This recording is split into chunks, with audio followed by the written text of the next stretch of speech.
Astaghfirullah. Assalamualaikum warahmatullahi wabarakatuh.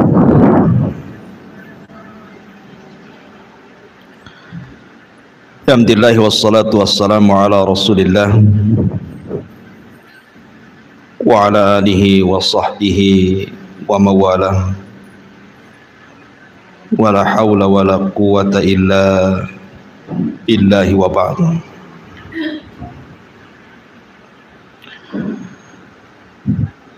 Alhamdulillah, di pagi menjelang siang ini kita kembali mengkaji tafsir dari surah-surah pendek di dalam juz amma.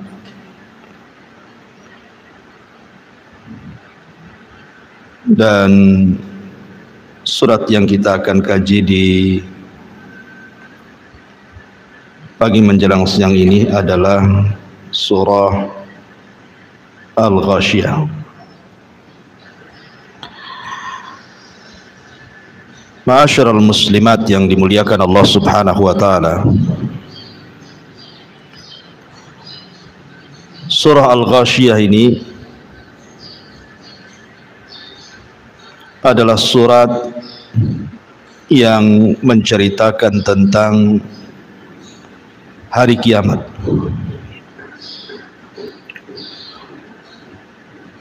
Dan nanti banyak kita akan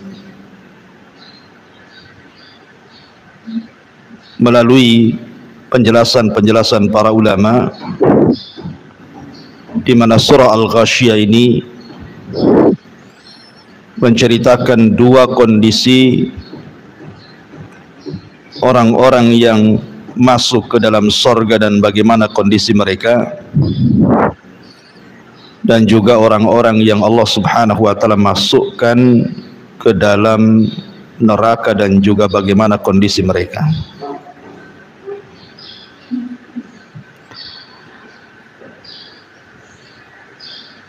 Taib, kita langsung saja karena memang banyak penjelasan yang harus kita jelaskan nantinya.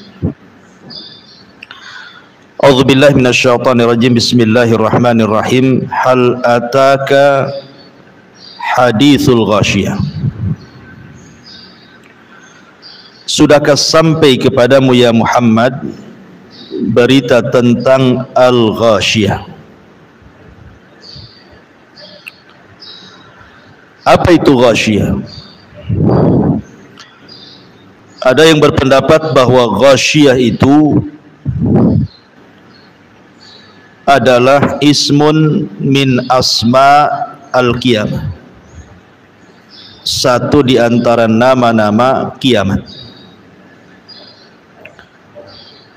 Dan nama-nama kiamat itu di dalam Al-Quran sampai mencapai 82 nama tentang kiamat itu. Ada Al-Qari'ah, kemudian juga Al-Qiyamah, dan begitu seterusnya. Lah salah satunya dari 82 nama kiamat itu adalah Al-Ghashiyah.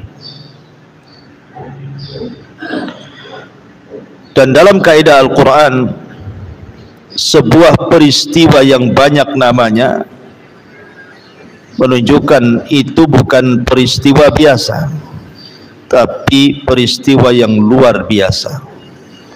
Ya, karena kiamat itu peristiwa yang luar biasa. Tapi juga ada yang mengatakan bahwa Al-Ghashiyah itu ismun min asma'in nar, nama dari nama-nama neraka. Jadi nama neraka itu salah satunya adalah Al-Ghashiyah. Makanya Allah Subhanahu wa taala menyebutkan dalam surah Ibrahim ayat 50, syarabiluhum min qatiran wa taghsha wujuhahumun nar.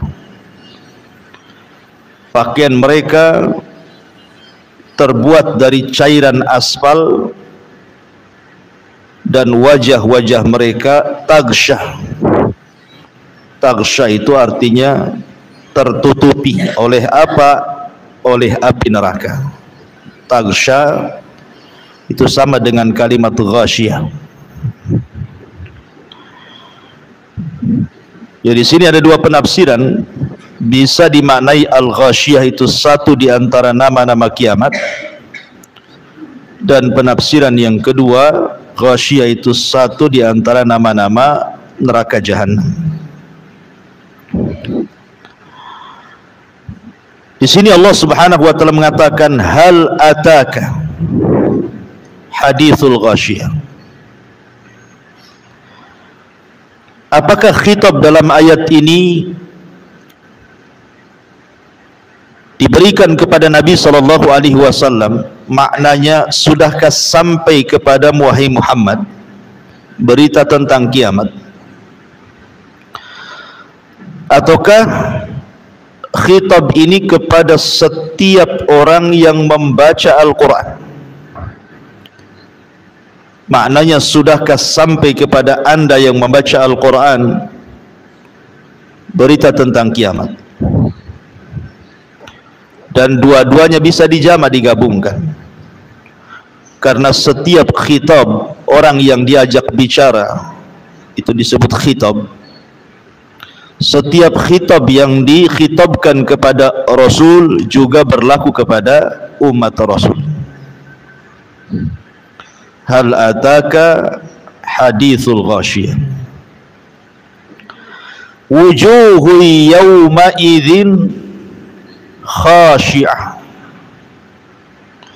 amilatun nasibah tasla naran hamiyah.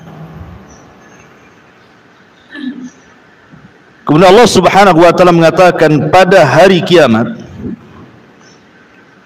banyak wajah-wajah yang tertunduk lagi terhina. Kenapa?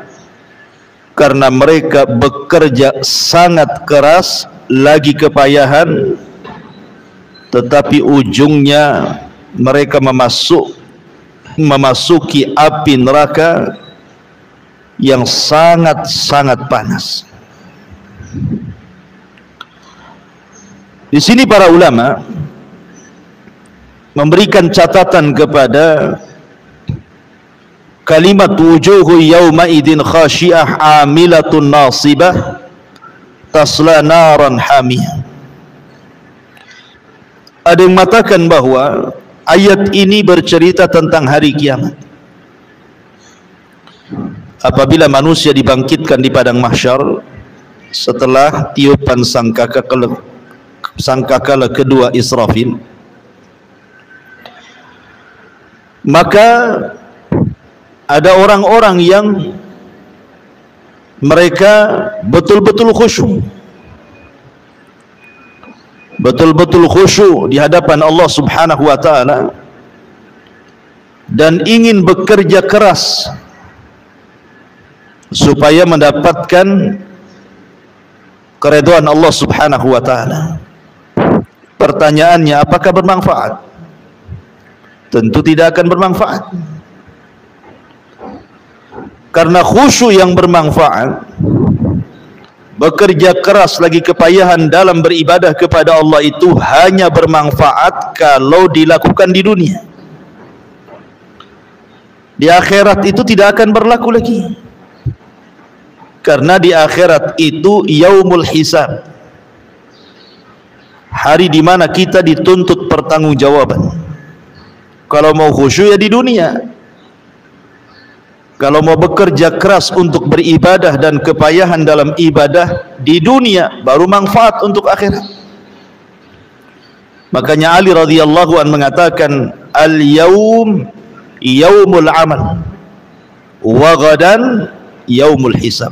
Sekarang di dunia inilah tempat kita beramal, dan besok di akhirat itu tempat kita dihisab. Jadi kalau ingin khusyuk ya di dunia, dan ibadah itu memang ada kepenatan, ada kelelahan. Ibu solat, lelah solat itu.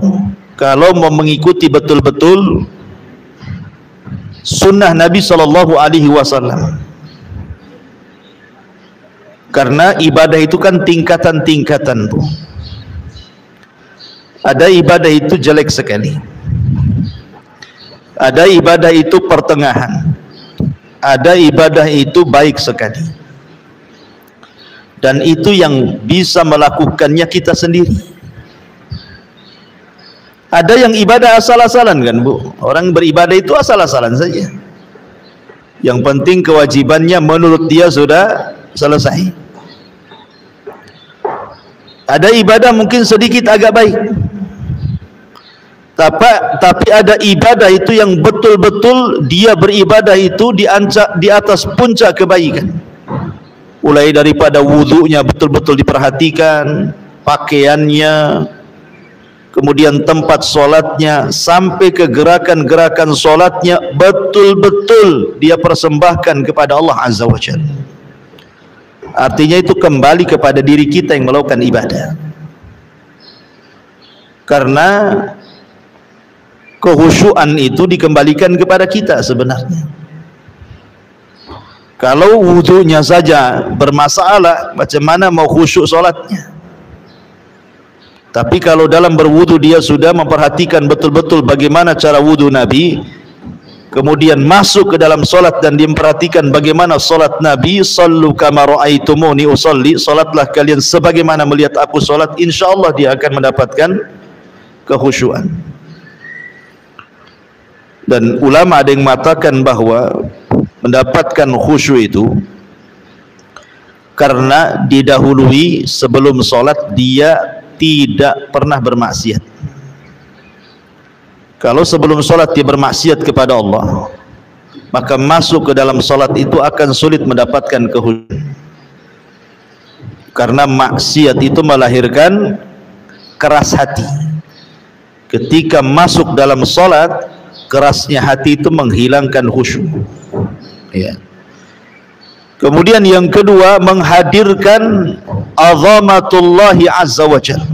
Betul-betul dia hadirkan kebesaran dan kemuliaan Allah subhanahu wa ta'ala, bahwa dia itu seorang hamba, seorang yang lemah, di hadapan dia adalah zat yang sangat kuat, yang sangat kaya, maka dia akan mendapatkan kehusyuan tersebut. Ini penafsiran yang pertama. Maksudnya ayat ini bicara tentang hari kiamat. Ada orang-orang yang mereka ingin khusyuk, ingin bekerja keras supaya diterima oleh Allah subhanahu wa ta'ala, tapi percuma.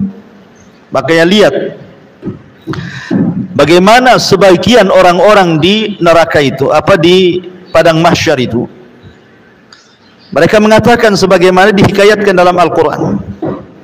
Mereka mengatakan, wa qalu absarna wa sami'na na'mal salihan inna muqinun. Ya Rabb, kami sekarang sudah melihat bagaimana jahanam di hadapannya. Ya Rabb, kami sudah mendengar. Kemudian dia mengatakan, absarna wa sami'na na'mal salihan. Kami ingin dikembalikan ke dunia supaya bisa beramal saleh. Dan kami yakin sekarang dengan adanya surga dan neraka. Manfaat? Tidak. Ucapan seperti ini tidak manfaat. Jangankan lagi di akhirat, di alam kubur saja penduduk barzah itu mengatakan, laula akhartani ila ajalin qarib la asaddaqa wa akum minas salihin. Kan, kalau seandainya Allah subhanahu wa ta'ala berikan kesempatan sekali lagi saya hidup di dunia, maka saya akan sedekahkan seluruh hartaku dan saya akan bergabung bersama orang-orang yang soleh. Manfaat? Tidak ada manfaatnya, karena ucapan ini diucap setelah kematiannya. Begitu juga setelah terjadinya kiamat, tidak ada manfaat. Tetapi yang bermanfaat itu harusnya ketika dia masih hidup, dia mengatakan sami'na wa ata'na. Dia tidak mengatakan sami'na wa absarna, karena Di dunia kan perkara-perkara surga neraka itu kan gaib, tidak melihat, sehingga harus diyakini, dan keyakinan itu cukup dengan cara mendengar dan taat. Sami'na wa ata'na. Innama kana qaulul mu'minin idza du'u ila Allahi wa rasulihi liyahkuma bainahum an yaqulu sami'na wa ata'na. Kata kunci seorang mukmin apabila dipanggil Allah dan Rasulnya untuk berhukum dengan sesuatu, maka mereka mengatakan kami dengar dan kami taat. Ini satu penafsiran. Penafsiran yang kedua, ayat ini bicara tentang al-Yahud wan Nasara. Ayat ini bicara tentang kaum Yahudi dan kaum Nasrani. Jadi orang-orang Yahudi, orang-orang Nasrani digambarkan oleh Allah Subhanahu wa taala, wujuhu yauma idzin khasyiyah. Pada hari kiamat wajah-wajah mereka tertunduk hina karena di dunia bekerja keras dan kepayahan, tapi di akhirat tasla naran hamiyah. Percuma kerja kerasnya, ujung-ujungnya masuk neraka. Dalam sebuah athar yang dinukilkan oleh Imam Ibnu Katsir rahimahullahu taala, jadi suatu ketika Umar bin Khattab radhiyallahu an melewati tempat tinggal seorang pendeta. Di zaman Umar itu lewat di sebuah daerah, di situ melewati tempat seorang pendeta.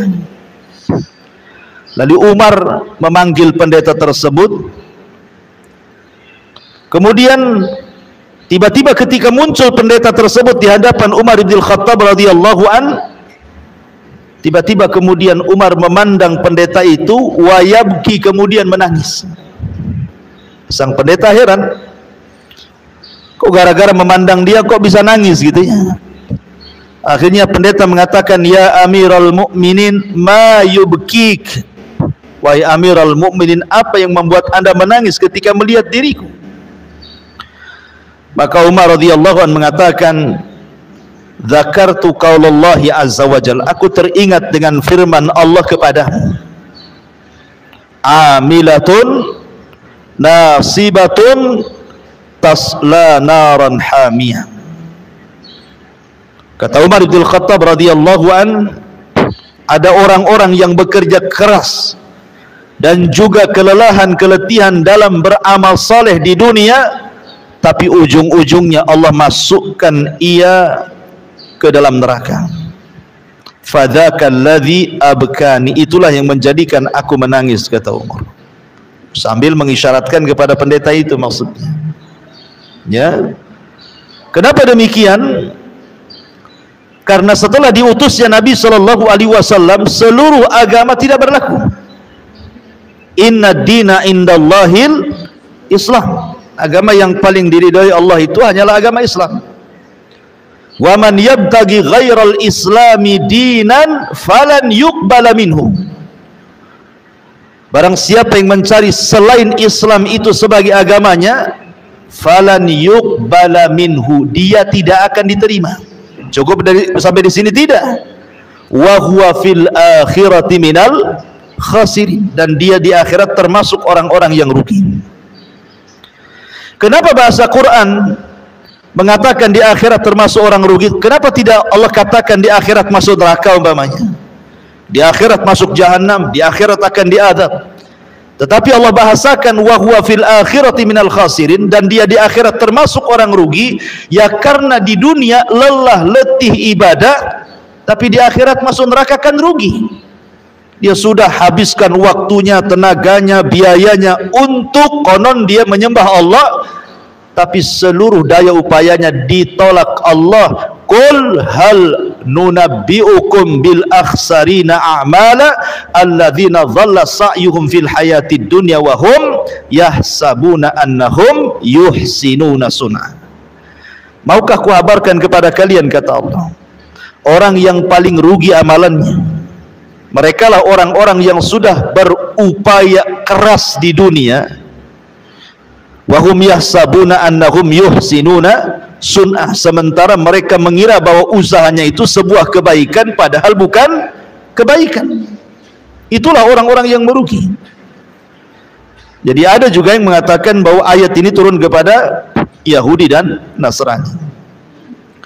Ada juga yang mentafsirkan bahwa ayat ini turun kepada Khawarij, kelompok Khawarij.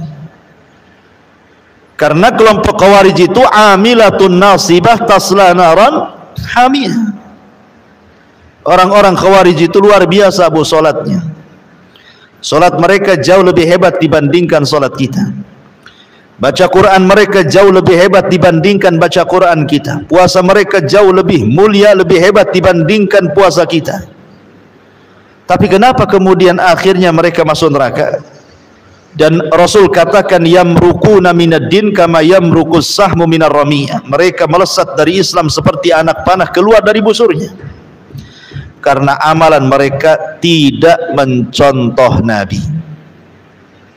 Amalan mereka tidak mencontoh Nabi, makanya kemudian percuma amalannya, karena amalan yang tidak mencontoh Rasul. Kata Nabi SAW, man amila amalan laisa alaihi amruna fahuwa raddun. Barang siapa yang beramal yang tidak ada perintahnya dalam urusan kami, kata Rasulullah, maka amalan itu tertolak. Mardud, rad itu artinya ditolak, percuma. Jadi orang-orang Khawarij itu, makanya suatu ketika ada seseorang yang datang kepada Imam Al-Hasan Al-Basri rahimahullahu ta'ala. Hasan Al-Basri mengatakan, sesungguhnya orang-orang Khawarij itu sebenarnya bukan beramal karena Allah, mereka sedang beramal karena dunia. Kemudian orang ini membantah perkataan Imam Hasan Al-Basri dan mengatakan, ya Imam, aku melihat dengan mataku, mereka, maksudnya orang-orang Khawarij itu, mereka rela keluar dari rumah-rumah mereka, meninggalkan anak istri mereka, mengorbankan dunia mereka, bahkan mereka rela berperang sampai kemudian gugur di pertempuran. Apakah itu dikatakan mereka beramal karena dunia ya Imam? Bukankah zahirnya mereka beramal karena akhirat? Kemudian Imam Hasan Al-Basri membantah orang ini dan mengatakan, karena kan orang-orang Khawarij itu kebiasaan mereka memberontak kepada pemerintah yang sah, ya, dan itu kita bisa lihat sejarah-sejarah bagaimana orang-orang Khawarij berperang melawan Ali bin Abi Thalib selaku khalifah kaum muslimin, sampai mereka bertempur habis-habisan. Mereka rela mati gitu ya dalam peperangan itu. Jadi Hasan Al-Basri mengatakan, saya tanya kepada kamu, apakah pemerintah melarang sholat sehingga harus diperangi? Tidak.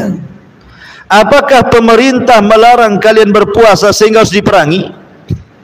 Maka orang ini mengatakan tidak. Apakah pemerintah melarang haji sehingga harus diperangi? Orang ini mengatakan tidak. Apakah pemerintah melarang engkau berpakaian muslim seperti ini? Dia mengatakan tidak. Apakah pemerintah melarang ibadah-ibadah?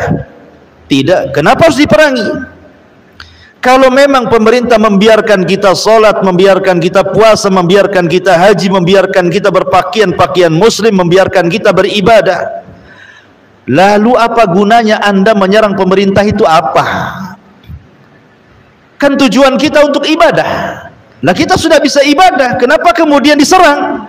Tujuan kita ini wa ma khalaqtul jinna wal insa illa liya'budun, dan kita sudah bisa beribadah dengan tenang. Apalagi yang Anda cari? Kenapa Anda membuat kerusuhan untuk supaya ibadah kita tidak tenang jadinya? Ya.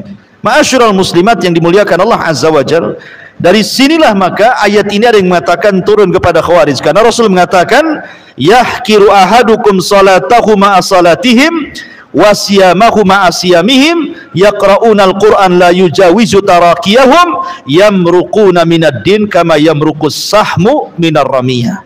Salah seorang di antara kalian meremehkan salatnya di hadapan salat mereka, puasanya di hadapan puasa mereka, bacaan Qur'annya di hadapan bacaan Qur'an mereka, akan tetapi mereka keluar dari Islam sebagaimana anak panah melesat dari busurnya. Mereka lelah bekerja, tetapi mereka tidak berpahala, seperti anak panah keluar dari busurnya. Percuma. Jadi ayat ini juga ada yang mengatakan turun kepada siapa? Orang Khawarij. Ya. Tasla naran hamiyah. Maka ada orang-orang yang lelah letih bekerja di dunia, tapi ujung-ujungnya masuk ke dalam neraka. Ada yang dibaca tusalla naran hamiyah, ada yang dibaca tasla naran hamiyah. Kemudian Allah mengatakan tusqa min ainin aniyah. Tusqa min ainin aniyah.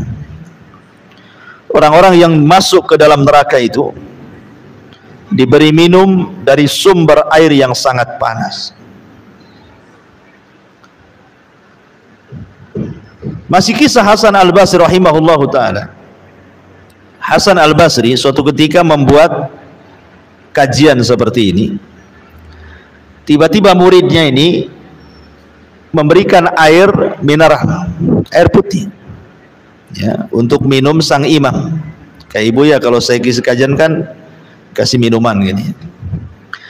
Jadi Hasan Al-Basri ini memandang minuman itu, tiba-tiba dia menangis. Hanya gara-gara memandang air mineral ini, tiba-tiba menangis. Sang murid nih yang menghidangkan air tersebut merasa bingung, salah apa?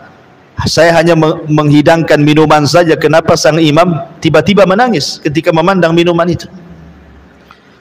Kemudian ditanya, wa mayubkika ya imam, kenapa anda menangis wahai imam? Maka Hasan Al-Basri mengatakan, tadzakkartu umniyata ahlin nar. Aku teringat dengan angan-angannya penduduk neraka. Kemudian ditanya, wa ma umniyatu ahlin nar ya imam, lalu apa angan-angan penduduk neraka itu wahai imam? Maka Imam Hasan Al-Basri membacakan satu ayat, wa nada ashabun nar ashabal jannah an afidhu alaina minal ma' au mimma razaqakumullah. Kita tahu bahwa neraka dan sorga itu masing-masing ada jendela. Penduduk sorga bisa melihat penduduk neraka juga bisa menyaksikan penduduk sorga. Jadi penduduk neraka ini berteriak-teriak, wa nada ashabun nar ashabal jannah. Berteriaklah penduduk neraka kepada penduduk sorga. Apa teriakannya? An afidhu alaina minal ma. Bisa enggak kalian hantarkan air yang Allah anugerahkan kepada kalian di sorga, hantarkan ke neraka? Atau dari apa saja yang Allah rizkikan kepada kalian di sorga? Maka Allah subhanahu wa ta'ala jawab, innallaha harramahuma alal kafirin. Enggak bisa, karena Allah sudah haramkan keduanya, baik minuman ataupun makanan, kepada orang-orang kafir yang ada di neraka. Jadi di neraka itu tidak ada air. Maksudnya tidak ada air yang Allah anugerahkan seperti air-air yang Allah anugerahkan di sorga. Sungai madu, sungai susu, sungai bersih gitu alirannya, sungai khamar, tidak ada di neraka itu. Yang ada air yang sangat mendidih, kalau seandainya diminum maka hancur semua perutnya. Itulah tusqa min ainin aniyah, diberi minum dari sumber air yang panas. Jadi ketika penduduk neraka itu kehausan, mereka memanggil-manggil Allah dan mengatakan, ya Rabb, berikanlah minum untuk kami kehausan. Maka mereka akan disuguhkan air minum yang sangat panas sekali, yang menghancurkan seluruh badannya. Kemudian Allah mengatakan, laisa lahum ta'amun illa min dharih. Laisa lahum ta'amun illa min dharih. Tidak ada makanan bagi mereka penduduk neraka selain daripada pohon dhari'. Apa pohon dhari' ini? Ada yang mengatakan bahwa pohon dhari ini sejenis tumbuhan yang banyak durinya. Tumbuhan yang banyak durinya. Dan tumbuhan itu buahnya disebut dori karena ada racun. Ya. Ada racun yang kalau seandainya tumbuh di bumi, binatang pun tidak mau dekat karena beracun. Jadi buahnya banyak durinya dan beracun. Ya. Ini dhari yang ada di bumi. Bagaimana dhari yang ada di neraka? Tentu makanan ini sangat-sangat luar biasa, tidak bisa dimakan dan bisa menghancurkan tenggorokan. Belum lagi sampai ke perut, tenggorokan sudah hancur karena banyak durinya. Ketika dia hendak memasukkan air untuk mendorongnya, malah hancur semuanya. Kenapa kemudian disebut dhari?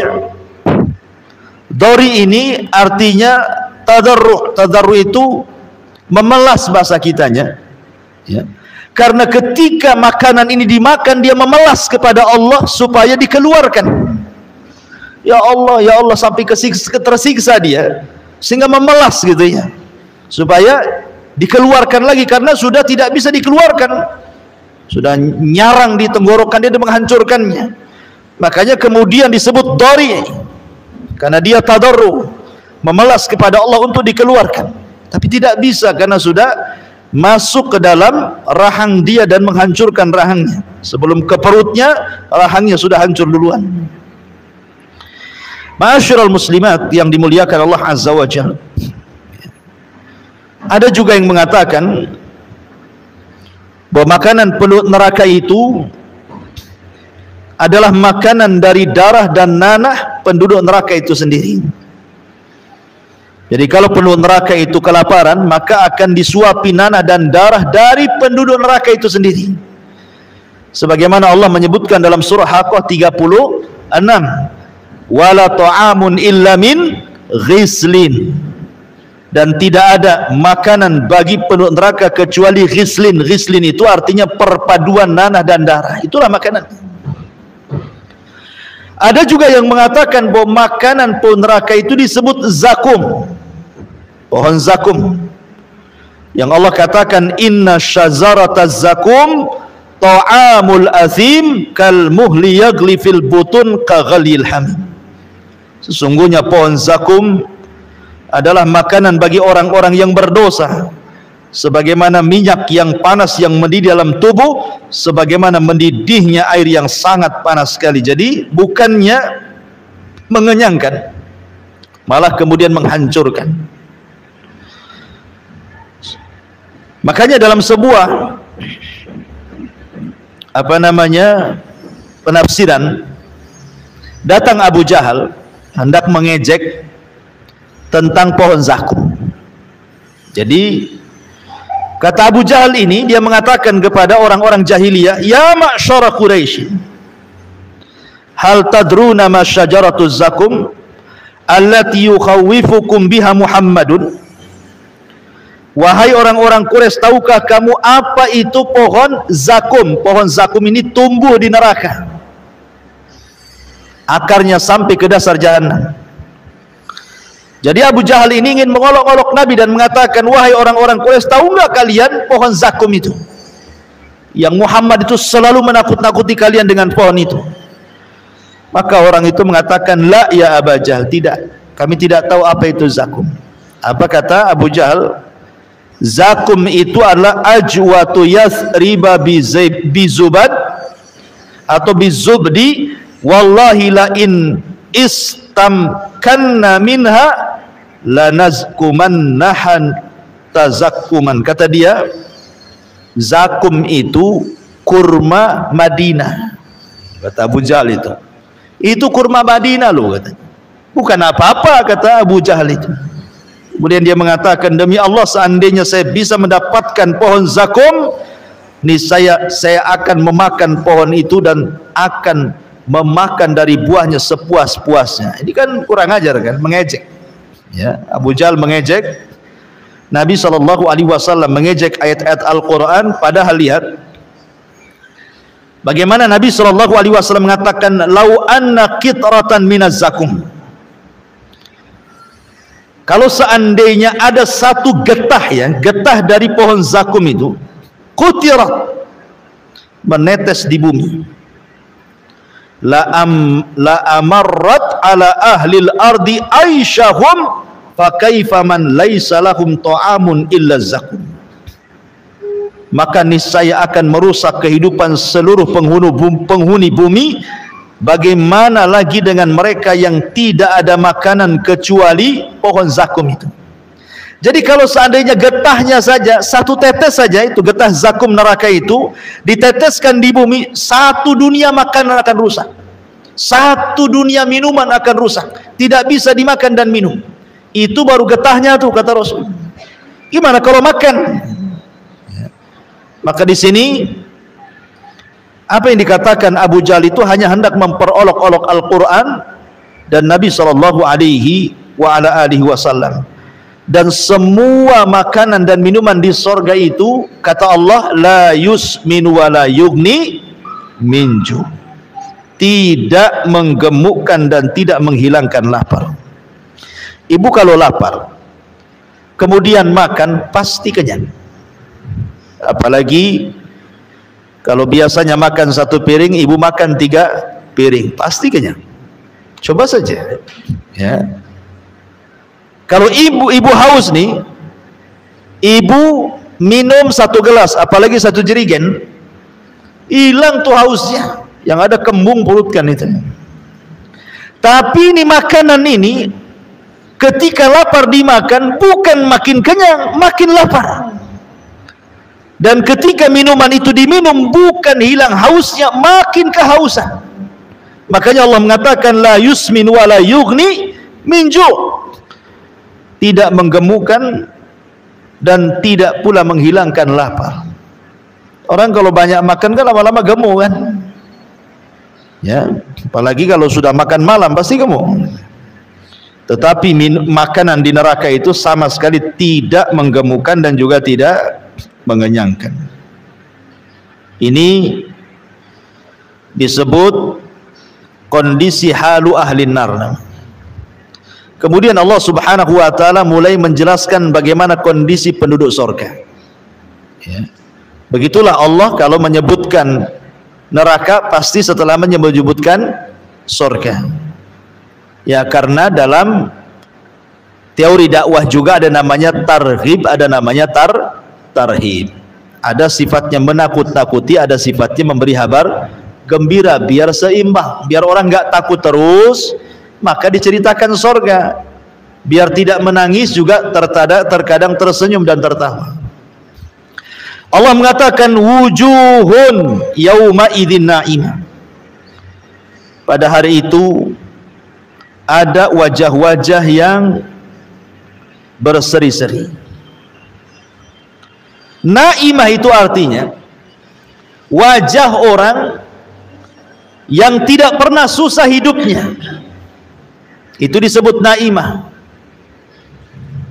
Karena membedakan wajah orang sulit, orang susah dengan wajah orang yang gembira dan senang itu nampak di dunia saja, Bu.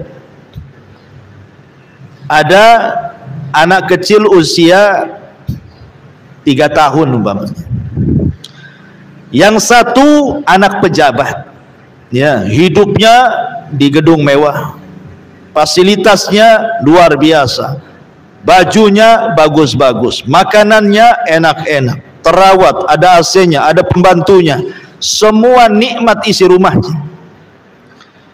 Dengan anak usia 3 tahun tinggal di Ruli, kan beda, Bu, ya? Ya, sudah ngontrak, kemudian cuman 2 meter pula tingginya, pakai seng, kalau panas kayak di open, ya, nggak punya pakaian, makanannya juga kadang ada yang dimakan, kadang enggak. Coba kumpulkan 2 anak itu, kan nampak tuh bedanya kan, ya. Nampaklah bedanya. Kalau anak yang orang susah sekali kan, bajunya saja kadang-kadang penuh dengan pulau, ya, entah pulau apa tuh di bajunya tuh, karena ndak punya nggak mampu membeli Baiklin-nya untuk nyuci, ya, yang penting dikucek sajalah, ya. Kemudian dari kulitnya juga beda gitu, ya. Tetapi anak orang kaya kan nampak. Itulah disebut kalau ada orang hidup di tempat nikmat, maka disebut wajahnya itu disebut naimah, berseri-seri. Jadi orang yang mendapatkan nikmat dengan orang yang tidak akan dapat nikmat itu dari wajahnya nampak, Bu. Orang kalau senang, kalau orang awam itu senang-senang, kadang-kadang siul nggak jelas, kan? Senyum, senyum, siul gitu ya. Tapi kalau lagi sulit tuh diem, kemudian mukanya masem, punya emosi gitu ya, kan nampak tuh. Di dunia saja nampak tuh naimah dengan tidak naimah tuh, apalagi di sorga. Saya contohkan sebuah hadis. Didatangkan nanti di hadapan Allah pada hari kiamat min an'ami ahli dunia. Orang ini ketika di dunia termasuk orang yang paling diberikan nikmat. Bayangkan bahasa hadis menggunakan isim tafdil, an'am ahli dunia. An'am itu artinya tidak ada kenikmatan kecuali Allah berikan kepada dia.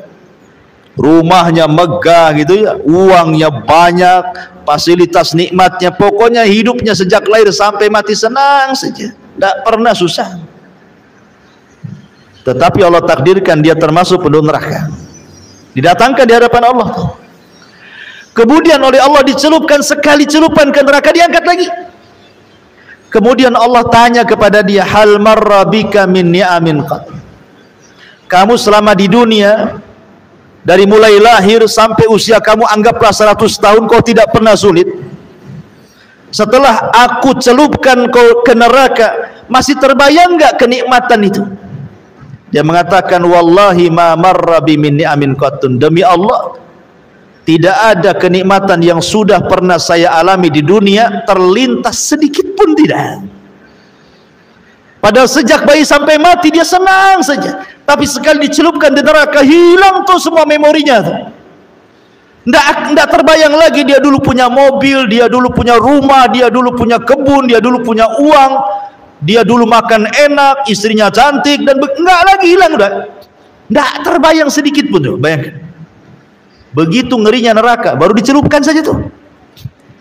Tetapi kata Nabi SAW, ada orang yang dihadapkan kepada Allah min akhbathi ahlil ardi, termasuk orang yang paling susah sejak lahir sampai mati, tidak pernah senang hidupnya, susah, tidak punya rumah, hidup di bawah jembatan, cari rizki pun susah, kadang harus minta-minta, menahan malu, pokoknya susah lah. Semua kesusahan ada pada dia sejak lahir sampai mati. Tetapi dia termasuk ahlil jannah, penduduk sorga. Kemudian Allah panggil, Allah celupkan di sorga, kemudian habis dicelupkan diangkat lagi dari sorga. Kata Allah, hal marra bika min bukhsin qat. Apakah masih ingat keperitan hidup dulu kau di dunia, ya, kau diusir sana sini, dihina sana sini gitu ya, masih teringat enggak? Dia mengatakan, demi Allah tidak teringat sedikit pun. Hanya gara dicelupkan di sorga, semua memori susah di dunia itu hilang semua. Seperti itu gambaran neraka dan sorga. Lah di akhirat itu orang-orang yang beriman memiliki 4 wajah. Di akhirat itu orang-orang yang beriman memiliki 4 wajah. Wajah yang pertama yang Allah firmankan, yauma tabyaddu wujuh. Pada hari itu di akhirat ada wajah-wajah yang sangat putih bersih. Kapan itu? Di permulaan hisab. Ketika dia membaca catatan kebaikannya, maka wajahnya menjadi putih bersih. Ini yang pertama. Kemudian yang kedua, wajahnya musfir. Musfir itu artinya dari wajah yang sudah putih bersih terpantul cahaya. Wajahnya penuh dengan cahaya. Ya, bahasa ibu-ibu apa? Glowing itu apa namanya? Yang sudah putih glowing lagi kan itu. Jadi timbul tuh cahaya tuh. Kapan itu? Saat selesai membaca catatan. Dari wajahnya yang sangat putih bersih terpancar sinar. Sudah putih, bersinar lagi. Musfir. Wujuhu yawma idin musfirah. Dhahikatum mustabsirah. Dan dia pun tertawa karena senang. Ini dua wajah sebelum masuk surga. Ya, dua wajah ini sebelum masuk ke dalam surga. Awal hisab dan akhir hisab. Ketika masuk ke dalam surga, inilah wajah yang disebutkan dalam surah Al-Ghasyiyah ini. Wujuhu yawma idzin na'imah. Ketika dia melihat surga dengan istana-istananya, dengan sungai-sungainya, dengan taman-tamannya, dengan para pembantunya dan begitu seterusnya, mulai dia berseri-seri, senyum kan. Kan begitu Bu, kalau lihat nikmat itu kan di dunia saja senyum Bu ya. Ibu kemudian ketiban duren, bukan asli ya, kalau asli habislah kepala. Maksudnya ketiban duren, tahu-tahu dapat uang banyak miliaran. Kan senyum-senyum saja Bu. Kenapa? Tenang, hutang rumah selesai, hutang kulkas selesai, hutang ini selesai, semua selesai. Senyum aja dia kan. Itu kalau dapat nikmat. Tapi kalau datang tagihan listrik Bu, itu kan lain tuh. Udah stres nih, listrik mau naik nih. Jadi di dunia saja nampak gitu kalau melihat sebuah nikmat itu, apalagi di sorga yang kenikmatannya tidak bisa dilihat, baru mereka lihat, kenikmatannya tidak bisa didengar dan tidak pernah mendengar. Di dunia tiba-tiba betul-betul dia mendengar, di akhirat seperti apa, melihat, mendengar, dan sudah tidak dibayangkan karena sudah di dalam surga. Ya tentu wajahnya naimah berseri-seri.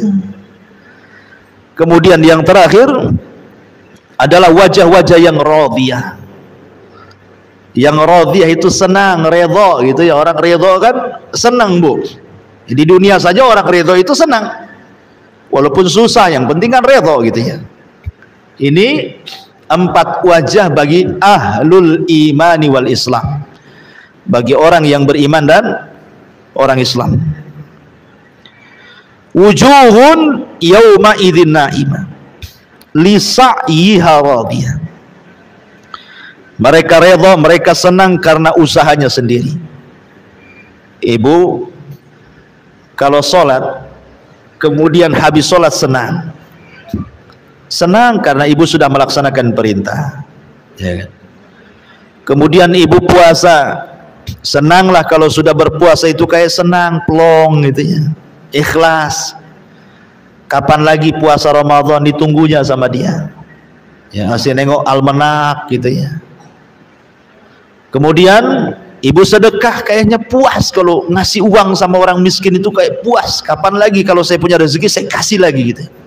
Itu namanya radhiyah. Kalau orang beribadah seperti itu saja Bu, radhiyah, itu di dunia itu senang sekali rasanya, kayaknya plong gitu ya.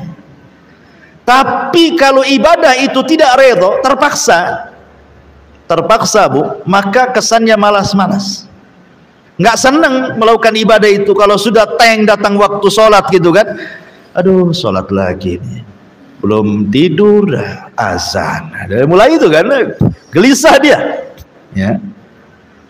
Jadi akhirnya kemudian ibadah itu jadi beban bagi dia. Kayak ibu punya utang sama orang, kalau sudah dibayar tuh plong gitu ya. Gitu juga, jadi sholat itu hanya sekedar melaksanakan kewajiban saja. Kalau sudah sholat kayaknya plong itu maksudnya bukan senang, tapi kayaknya sudah terbayar tuh utang tuh gitu. Begitu ya. Jadi ada orang-orang di dunia saja kita melaksanakan ibadah penuh ikhlas, ridho, ditunggu kapan sholat asar datang, itu sudah bagi kita itu tidak terbebani semua ibadah itu. Apalagi di sorga yang tidak ada ibadah sama sekali.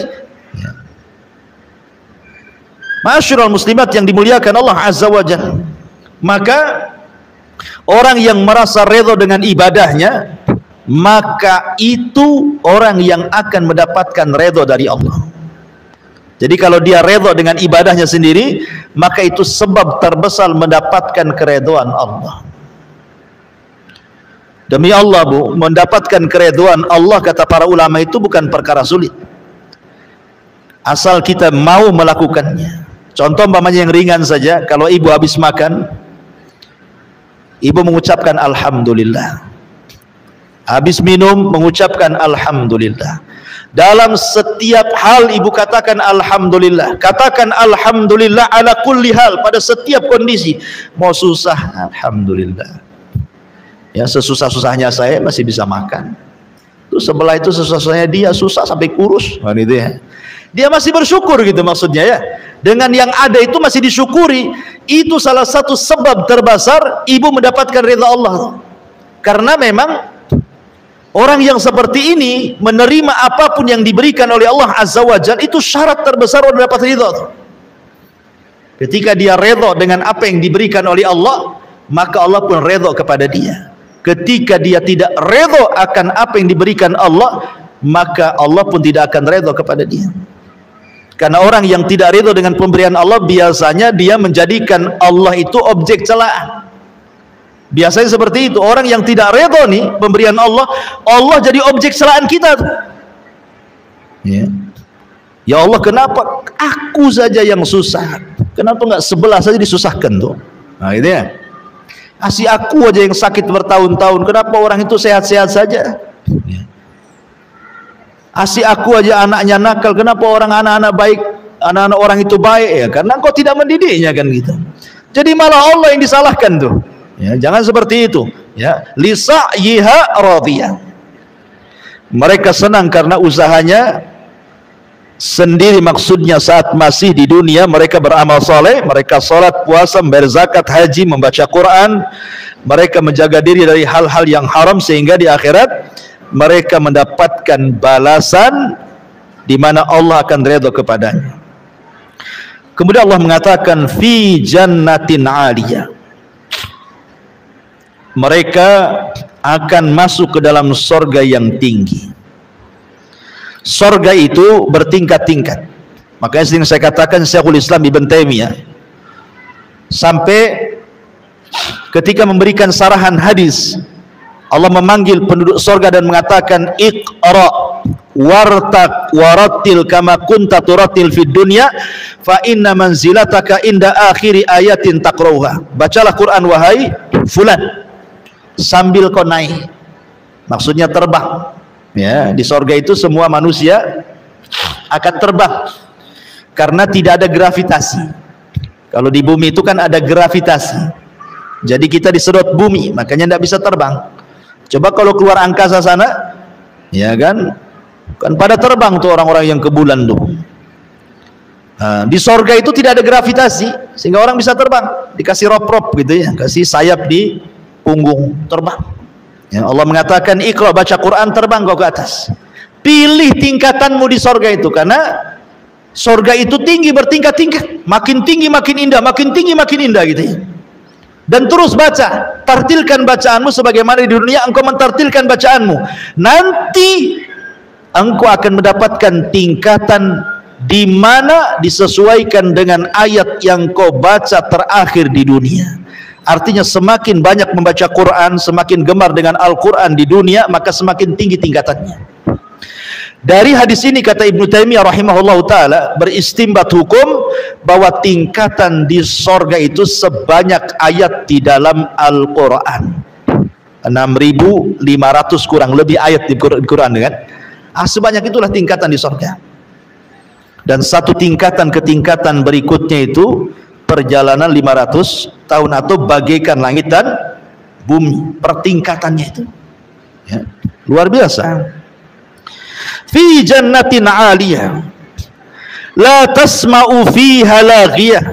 Di sorga itu kamu tidak akan mendengar perkataan yang tidak berguna. Nggak ada di sorga itu orang yang nyelekit ngomongnya itu. Ya, di dunia saja kan Bu ya, orang yang nyelekit ngomongnya itu. Makanya sering saya katakan 3 kaedah yang ibu pasti lalui di dunia. 1, dunia ini bukan tempat istirahat. 2, ibu tidak mungkin selamat dari ucapan manusia. 3, ibu pasti mati. Ya. Makanya ada 3 hal. Ibu pasti akan disakiti, ibu pasti lelah, ibu pasti mati. Ya, itu 3 perkara akan dilalui itu. Tidak selamat orang tidak akan selamat, orang tidak akan istirahat di dunia. Artinya akan tetap ada ujian. Selesai dari ujian ini datang pula ujian yang lain. Selesai ujian yang lain, datang pula ujian yang lainnya. Begitulah dunia, darul bala, tempat ujian. Manusia tidak akan selamat dari ucapan manusia. Ibu mau sembunyi di mana saja tetap ibu diomongin orang. Ya, coba saja Bu, ibu menghindar dari ucapan manusia, ngurung diri, jangan pernah keluar. Tutup jendela, tutup pintu, tutup ventilasi. Ya kan? Tetap saja orang mengatakan, jangan-jangan itu sakit jiwa orang itu tidak pernah keluar, gitu, ya kan? Ya, padahal niat dia supaya jangan salah ngomong, salah bergaul, sehingga dia ngurung diri. Itu saja dibilang gila, dibilang sakit jiwa, kan? Artinya orang nggak mungkin lepas. Makanya biarkan orang bicara, Bu. Biarkan, capek sendiri dia. Ya, biarkan dia bicara. Kemudian orang pasti mati. Makanya ibu akan senantiasa disakiti, dan ibu akan lelah, dan ibu akan mati. Makanya perlu dua hidup di dunia itu, sabar dan beriman dengan takdir. Sabar mau diapakan lagi? Memang seperti itu orang hidup di dunia, kan? Harus sabarlah. Dan beriman dengan takdir. Bahwa ujian dan ucapan orang itu semua sudah ditakdirkan. Kalau orang berjalan dengan takdir, tenang. Biarkan sudah ngomong. Dia ngomong gitu sama saya, kan sudah takdirnya memang di hari ini ngomong sama saya. Nah, selesai, kan? Ya. Bu, itu orang itu kok ngomong begini-begini sama, nggak apa-apa, itu kan sudah ditulis 500 tahun sebelum Allah ciptakan langit dan bumi, kan tenang kalau mau begitu. Kalau ibu kejar, ngomong apa dia? Oh, kurang ajar, sampaikan. Wah, itu nggak jadi, itu perang namanya, ya kan? Jadi berjalan dengan takdir. Ya, lah di sorga itu nggak akan ibu dapati orang-orang kayak gini nih. Kenapa? Karena sebelum orang masuk ke dalam sorga itu Allah sudah cabut wa naza'na ma fi sudurihim min ghillin ikhwana. Jadi perasaan dengki, perasaan dendam, perasaan hasad itu tidak ada lagi. Di sorga itu cuma satu hati. Cuma satu hati. Semua sama hatinya seperti itu. Oh, di bumi itu kan hatinya banyak, ada yang hasad, ada yang dengki, ada yang benci, ada yang ghibah, macam-macamnya. Kemudian Allah mengatakan fiha ainun jariyah. Di sana ada mata air yang mengalir. Di sorga itu mata air banyak. Ada yang mengalir kayak sungai, ada yang memancar dari bawah kayak pancuran. Ya, dari bawah ke atas tuh, memuncak gitu ya.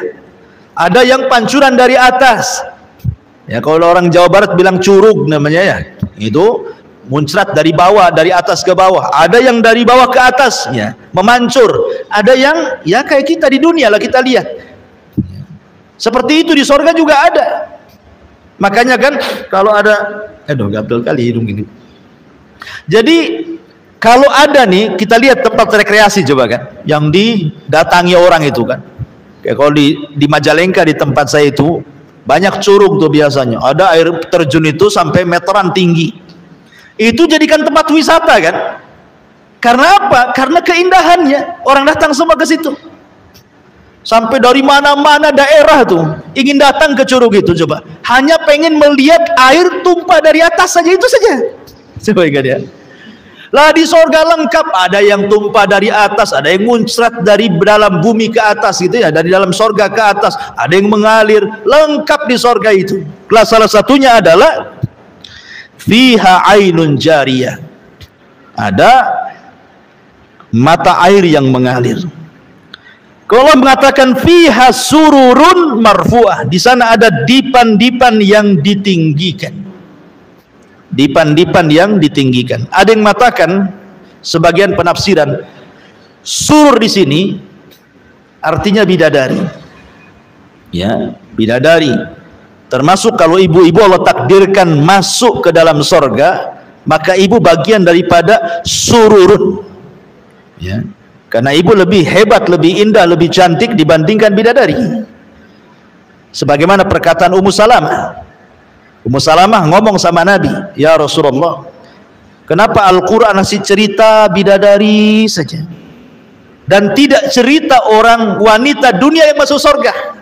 Jadi Ummu Salamah ini ngomong begitu ya.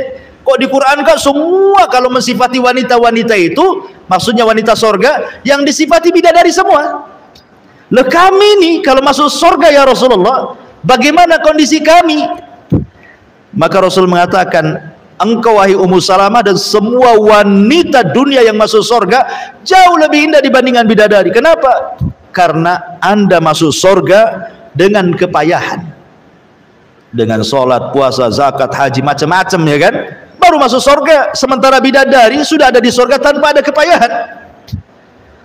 Ya. Dan marfu'ah di sini maksudnya marfu'ah itu dihilangkan. Marfu itu artinya dihilangkan, diangkat. Itu artinya marfu, ya.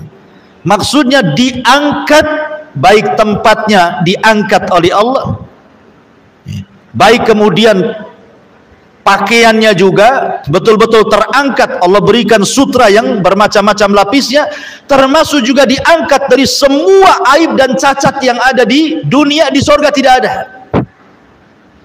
Ya, ibu tidak berak, ibu tidak kencing, ibu tidak mengeluarkan dahak, ibu tidak meludah, ibu tidak ada haid, ibu tidak nifas, gitu ya. Ya, badannya pun tidak bau, keringatnya juga minyak misik yang keluar, gitu. Kalau di bumi kan sesuai yang ibu makan kan keringat itu. Makan jengkol bau jengkol keringat. Makan pete bau pete kan itu. Jadi di sorga itu yang keluar ya keringat, karena beraknya penduduk sorga itu ya keringat. Kalau kita kan betul-betul kotoran yang keluar kan. Kalau di sorga itu makan gak ada berhenti, tapi tidak buang hajat. Cara membuangnya dengan keringat itu, dan keringatnya wangi. Jadi di sorga itu semua terangkat. Yang kurang-kurang cantik di bumi semua cantik di sorga itu. So, nggak perlu ke salon, nggak perlu tusuk sana tusuk sini, benang sana benang sini, silikon sana silikon sini, nggak perlu. Ya, di sorga itu sudah indah dengan sendirinya. Itu maksudnya marfu. Ada juga mentafsirkan seperti itu. Ya. Ini cerita soal kenikmatan bidadari dan wanita-wanita yang masuk sorga, ke dalam sorga di atasnya bidadari. Ya, dan sekarang lagi viral ya, gara-gara seorang ustazah cerita bidadari jadi viral, jadi di medsos itu. Ketika ada penggiat sosial justru meledek soal bidadari, naudzubillah. Ustazah ini bagus-bagus saja menceritakan tentang kenikmatan seorang laki-laki di sorga itu. Ya memang bidadari, karena Allah yang mengatakan dalam Al-Quran, zuyyina linnasi hubbus syahwat minan nisa, kan itu. Laki-laki itu dicintakan syahwatnya yang pertama kali kepada wanita, kan itu, baru kemudian kepada yang lain, ya. Tapi perempuan kan tidak. Kemudian komen juga, kalau laki-laki dapat bidadari, perempuan dapat apa? Dapat Tupperware katanya. Astagfirullah.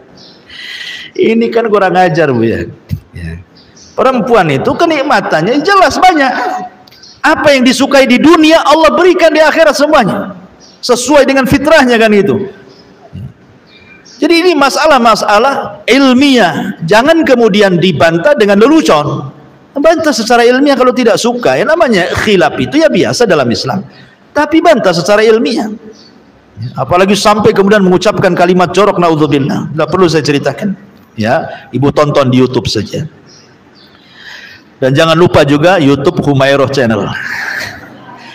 Kemudian wa aqwabun maudhu'ah, dan gelas-gelas yang tersedia. Maudhu'ah itu maksudnya, jadi gelas yang diminum itu, pamannya datang nih, ibu mau minum apa? Madu ke, susu ke, asir ke, terserahlah. Air sorga itu semua enak, ya.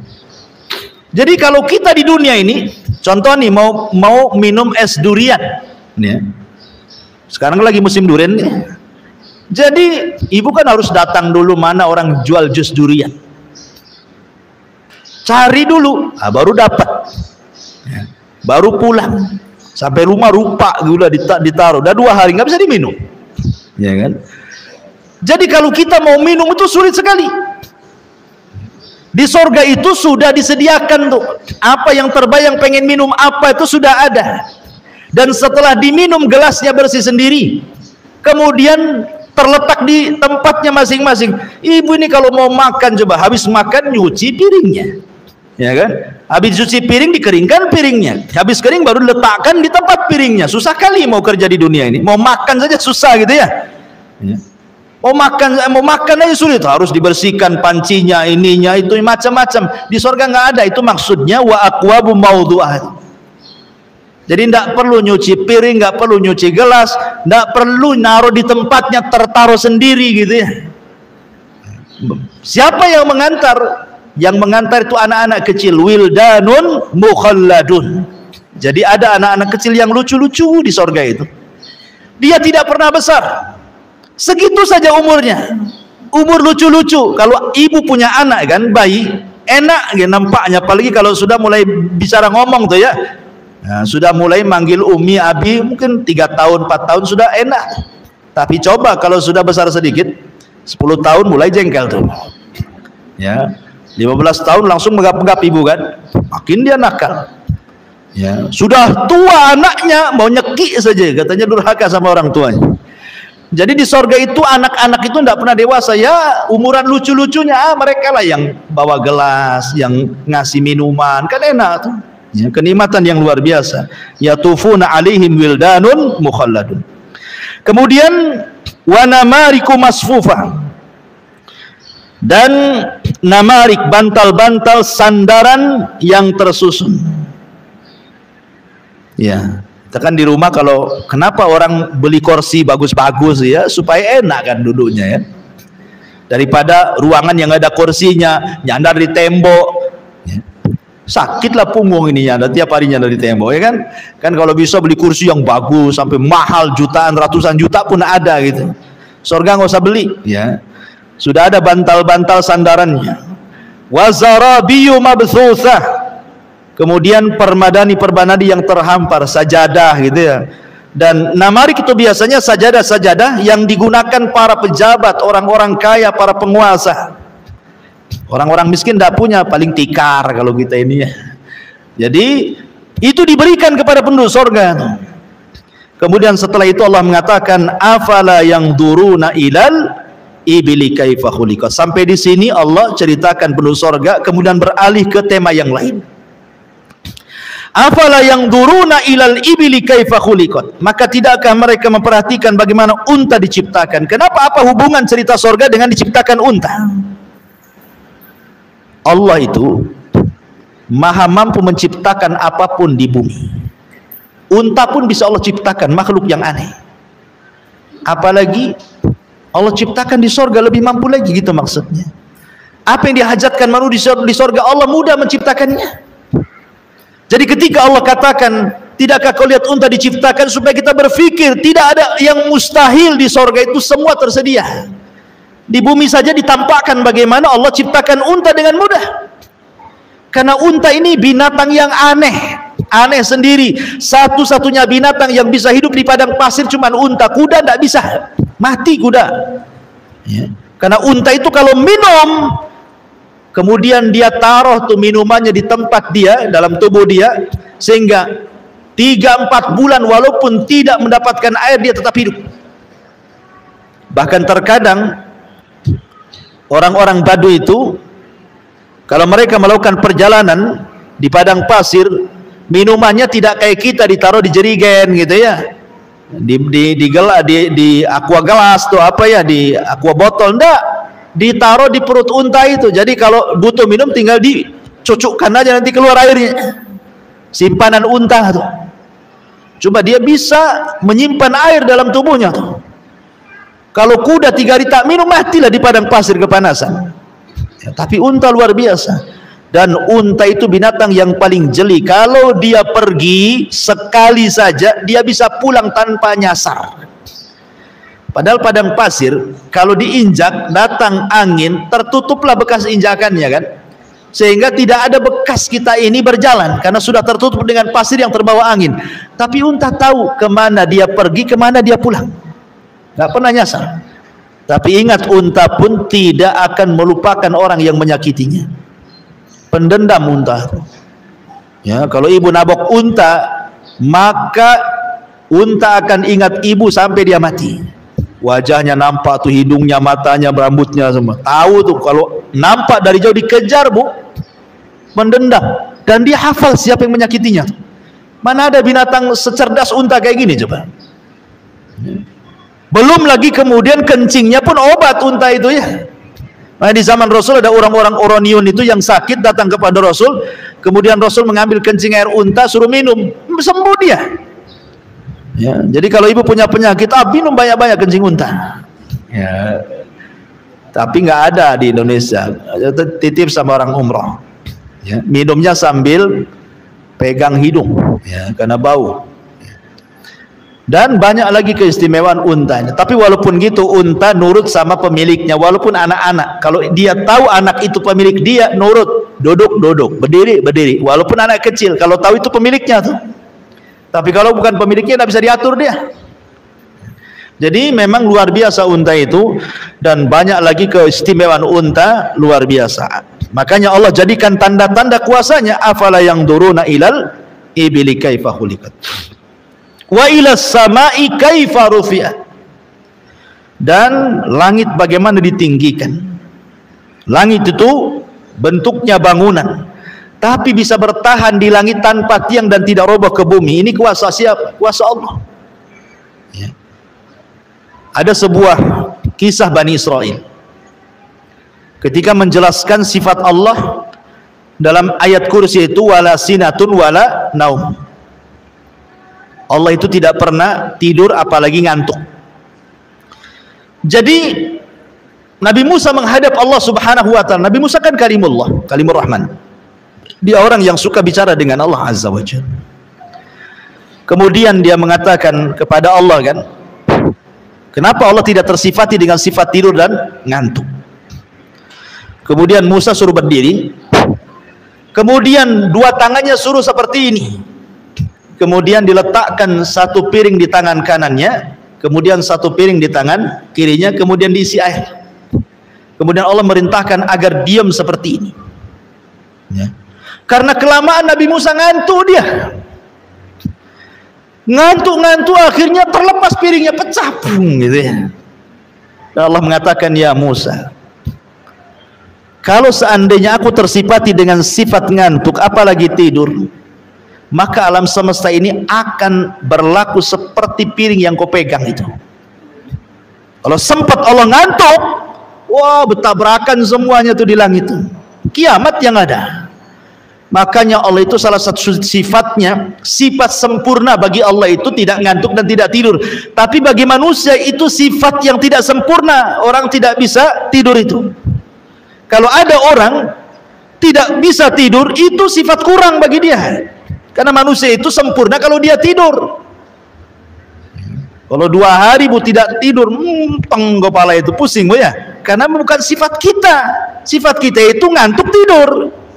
Makanya kalau sholat ngantuk kata Rasulullah, tidur dulu sesaat baru bangun supaya nggak ngoceh ketika sholatnya, supaya dia tahu apa yang dibaca gitu. Kalau orang ngantuk kan nggak tahu yang dibaca tuh. Ya akhirnya baca salah dia. Ada orang yang baca salah itu ya, baca surat Qul ya ayyuhal kafirun la a'budu ma la apa la a'budu ma ta'budun wala antum abiduna ma a'bud lakum dinukum waladhdallin, katanya lakum dinukum waladhdallin. Amin lagi lah kan jadinya. Kapan selesainya sholatnya si ke Fatihah terus kan? Harusnya lakum dinukum waliyadin, lakum dinukum waladhdallin. Coba ya karena ngantuk kan itu ya. Jadi bahaya orang ngantuk itu, salah-salah jadinya baca Quran. Jadi langit itu kuasa Allah, bangunan tapi tidak jatuh pada tidak ada tiangnya. Wa ilal jibali kaifa nusibat, dan gunung-gunung bagaimana ditegakkan. Maksudnya gunung-gunung bagaimana nusibat itu ditancapkan sebagai fasak. Sebab kalau tidak ada gunung lini ini kita jalan nggak bisa. Kenapa bumi itu istiqrar gitu ya? Kita bisa jalan pakai kaki bisa, pakai sepeda bisa, motor bisa, mobil, karena buminya diam. Coba kalau buminya gempa sedikit, oyong kita mau jalan. Siapa yang menjadikan bumi diam? Allah. Pakai apa? Pakai gunung ditancap-tancapkan jadi pasak, makanya buminya diam. Nah, itulah kuasa Allah ya. Makanya pada hari kiamat caranya Allah membuat bumi ini hancur dengan cara apa? Dicabut dulu gunungnya. Dicabut dulu gunungnya, kemudian diterbangkan ke langit, ditubruk-tubrukan gunung satu dengan sehingga tinggal debunya. Makanya Allah mengatakan seperti kapas yang berterbangan, berhamburan. Ketika sudah tidak ada gunung, terjadi gempa, hancur bumi, ya kan? Kemudian wa ilal ardi kaifa sutihat, dan bumi bagaimana dihamparkan, ya, bagaimana dihamparkan sehingga kita bisa hidup, bisa bangun rumah, gitu ya. Karena Allah sudah fungsikan di beberapa tempat di bumi itu ada khusus perumahan, ada gunungnya, ada lautnya, ada sungainya, dan seimbang. Tidak ada air laut tumpah ke bumi, padahal secara teori lautan lebih tinggi dibandingkan daratan. Tapi kenapa tidak tumpah coba? Ya, itu kuasa Allah lah, kan gitu, ya. Itu kuasa Allah subhanahu wa ta'ala. Kemudian Allah subhanahu wa ta'ala berfirman, fadzakir innama anta mudzakir lasta alaihim bimusaitir illa man tawalla wa kafar fayu'dzibuhullahul adzabal akbar inna ilaina iyabahum summa inna alaina hisabahum. Maka berilah peringatan wahai Muhammad, sesungguhnya engkau wahai Muhammad hanyalah tugasnya memberi peringatan. Engkau bukan orang yang berkuasa atas mereka, kecuali jika ada orang yang berpaling lagi kafir, maka Allah akan mengazabnya dengan azab yang besar. Sesungguhnya kepada kamilah mereka akan kembali. Kemudian sesungguhnya kewajiban kamilah membuat hisab perhitungan atas mereka. Taib, ini ayat yang terakhir. Jadi Allah subhanahu wa ta'ala memerintahkan Rasul untuk memperingatkan manusia. Subhanallah. Kalau ibu sedikit saja memandang sejarah Nabi, bagaimana Nabi SAW berdakwah mengingatkan manusia itu luar biasa. Rasul itu berdakwah siangnya, malamnya, sembunyi-sembunyinya, terang-terangannya, menghabiskan waktunya, tenaganya, biayanya, hartanya, bahkan harta istrinya ludes untuk berdakwah. Walaupun demikian, tetap balasan orang-orang Quraisy itu ada yang mencaci, memaki, menghina, mengatakan Rasul gila, mengatakan Rasul tukang sihir, mengatakan Rasul pemecah belah. Akhirnya Rasul diintimidasi, akhirnya Rasul diusir. Terkadang ada rencana pembunuhan sampai hijrah dari Mekah ke Madinah. Coba bayangkan. Ini penderitaan Nabi luar biasa. Untuk siapa coba kalau bukan untuk kita? Tetapi Nabi SAW mengajarkan kepada kita agar jangan pernah lelah, jangan pernah bosan. Fadzakir, terus berikan peringatan, terutama kepada keluarga, kepada tetangga, kepada orang-orang. Innama anta mudzakir, karena tugas kita hanya memberikan peringatan. Apalagi tugas kita ini menyampaikan hidayah Allah kepada manusia. Soal hidayah itu diterima atau tidak, lasta alaihim bimusaitir, itu bukan urusan kita, bukan urusan Nabi. Ya, engkau bukanlah orang yang berkuasa atas mereka memaksa hidayah. Tidak, tugas kita menyampaikan kebenaran. Kalau di antara keluarga kita ada yang masih syirik, suka ke dukun, sampaikan ini tidak boleh, ini syirik. Soal terima atau tidak urusan dia. Yang penting saya sudah menyampaikan yang benar. Ya. Kalau ada keluarga kita masih menyelisih sunnah Rasul, kita arahkan ini enggak boleh loh, tidak ada contohnya. Enggak terima, ya terserah dia. Terima, alhamdulillah. Tapi kita tidak boleh memaksa. Tugas kita hanya menyampaikan saja, ya. Ya.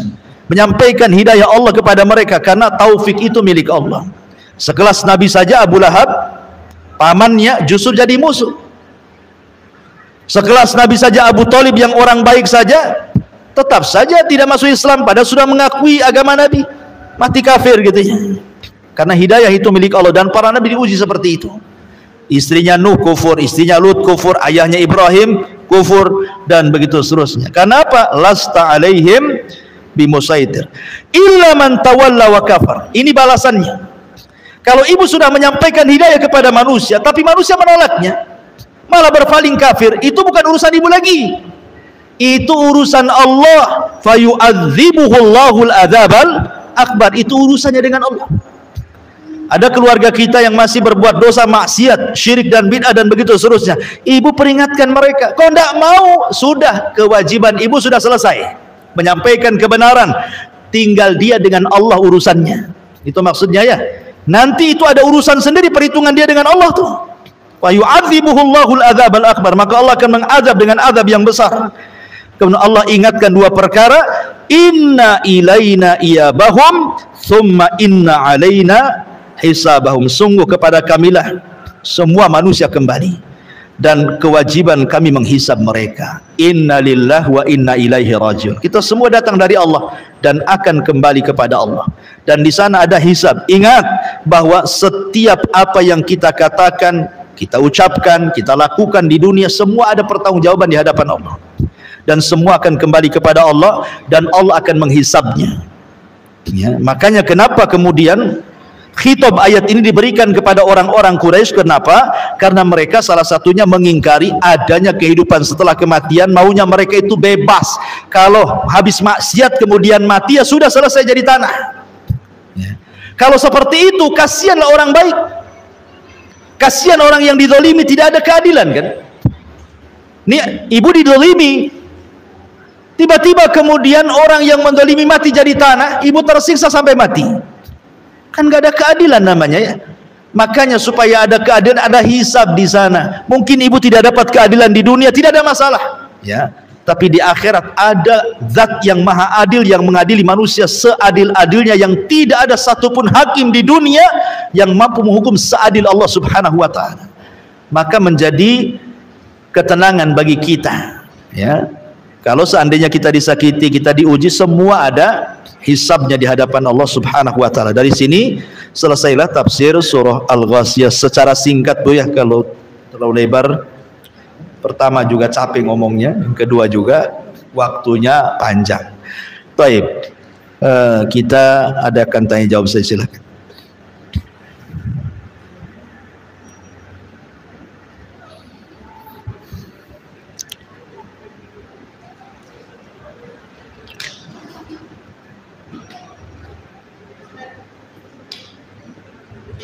Ada mic enggak? Coba. Mana satu nih?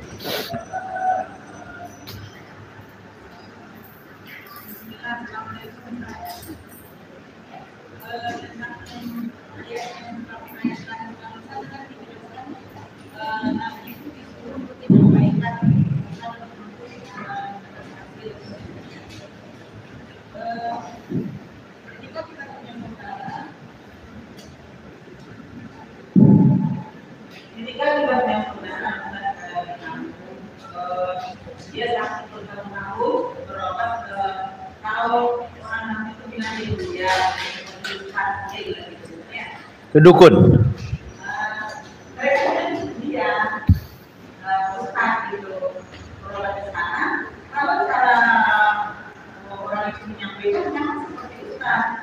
Tapi ruqyah betulan Bu, enggak?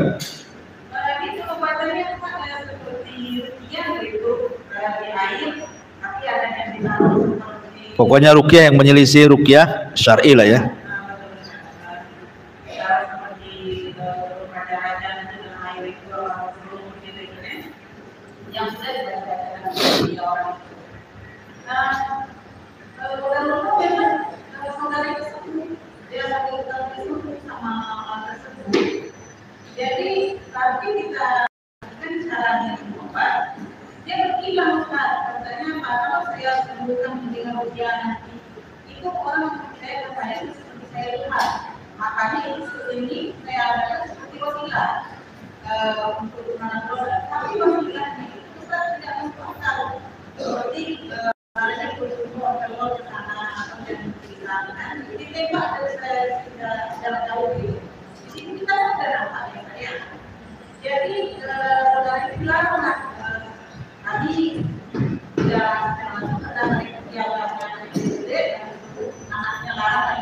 Oke.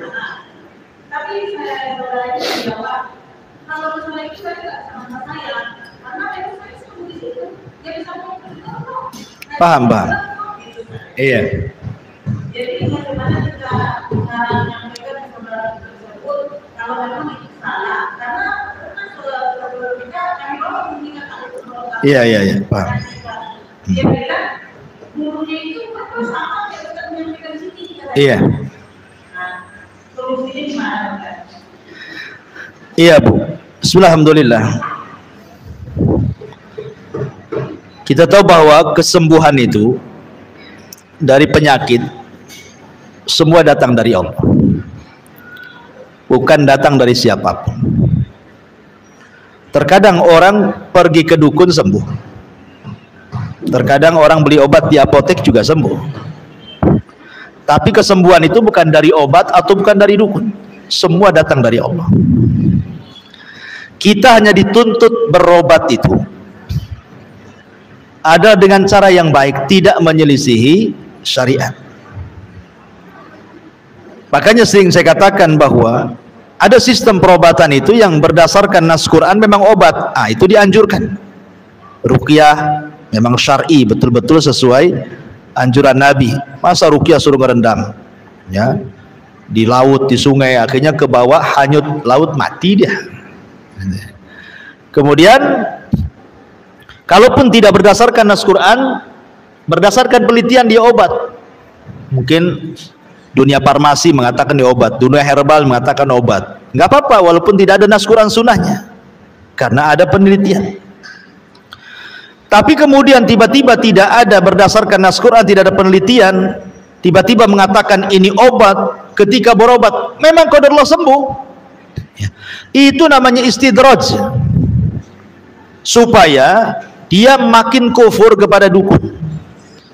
Kan ada hadis yang mengatakan man ta'allaqa syai'an wukila ilai, siapa yang kemudian menggantungkan sesuatu dari jimat maka hatinya akan tertambat kepada jimat itu, tidak kepada Allah. Sengaja syaitan membuat dia sembuh supaya dia tertambat dengan dukunnya dan lupa oleh Allah. Walaupun lisannya dia mengatakan Allah yang menyembuhkan, hatinya tidak.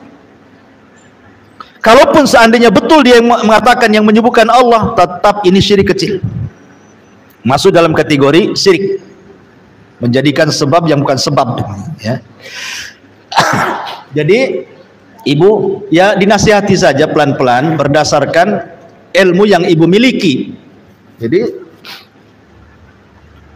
katakan bahwa ini tidak benar. Kalau memang itu ruqyah, kan ruqyah masa sih harus tengah-tengah malam mandi-mandi, itu ruqyah apa bambanya seperti itu.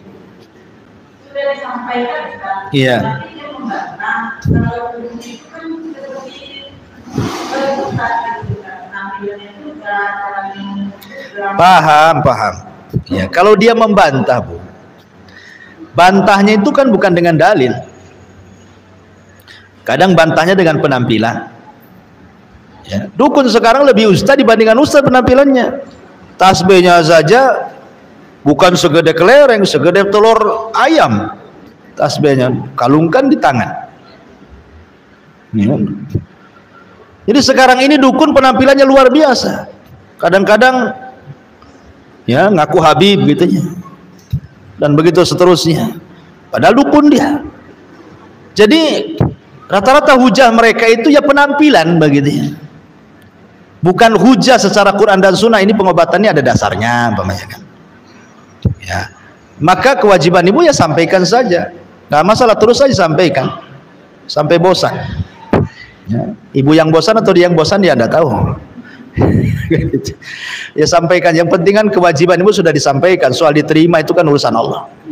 Mudah-mudahan dapat hidayah gitu aja ya. Allahu a'lam. Wa ya. Ada. Ya. Dari pembahasan ayat ini,